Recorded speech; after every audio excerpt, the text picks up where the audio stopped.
Yes, good afternoon people. Another quick video. Today I'm going to talk about the journalists in the mainstream media and the escalation in the Middle East with the US and the UK bombing Yemen. What is a journalist? A journalist or reporter is responsible for researching and writing informational news articles and stories about real events using a fair, unbiased perspective. Their duties include interviewing experts, gathering first-hand accounts of events and organising an outline into a cohesive, interesting story. Are we truly receiving a fair, unbiased perspective from journalists? Unfortunately, it seems that the opposite is true: bias and unfair reporting.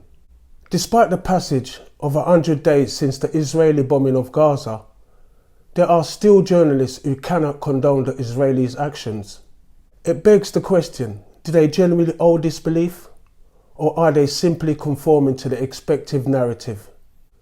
The coverage of the conflict has been heavily biased and unfair. It often feels like everyone is simply regurgitating the same script.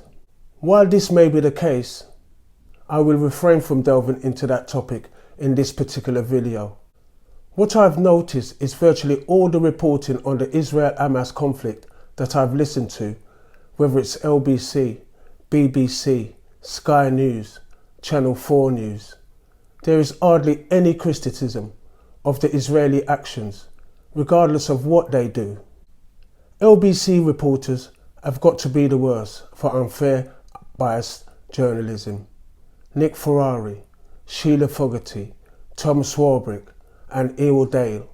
Their unwavering support for Israel is now so transparent, cutting callers off who make valid points for the pro-Palestine cause.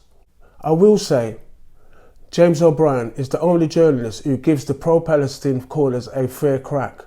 Saying that, even he has to make sure he doesn't cross the line. RT News Channel gives you an unbiased, fair and balanced approach to their journalism. In previous videos, I have always stated that this war will escalate, and it has, with the US and the UK bombing in Yemen. 60 Houthi targets were hit at 16 locations, including control nodes, munition depots, prediction facilities, launching systems and air defence radar systems. The Houthi rebels have vowed revenge on the US and the UK for the bombing. The strikes are in response to Houthi attacks on commercial carriers in the Red Sea that the US and the UK have said threaten the free passage of goods through the region, which in turn could destabilise the global economy. The Houthis, an Iran-aligned group that sees much of Yemen in a civil war, have vowed to attack ships linked to Israel or bound for Israel ports to show support for Hamas in its war in Gaza. Many of the targeted ships have had no links to Israel. Prime Minister Rishi Sunak addressed MPs on Monday for the first time since the UK took part in the airstrikes on the Houthis on Friday night, which he said destroyed 13 targets at 2 sites, including drones, an airfield and a cruise missile launcher.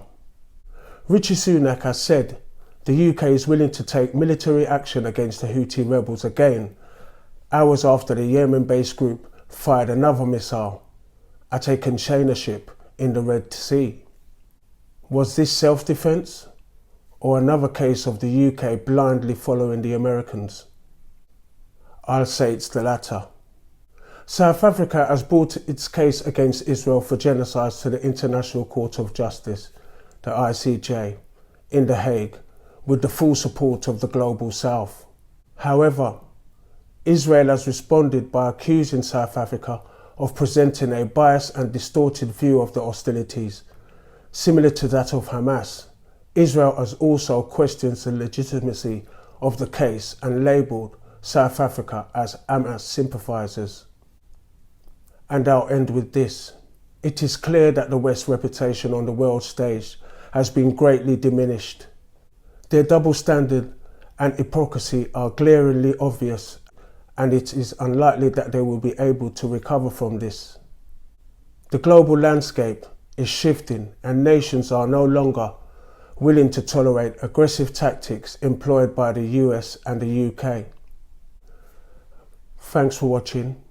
Share, like and subscribe. Out of here.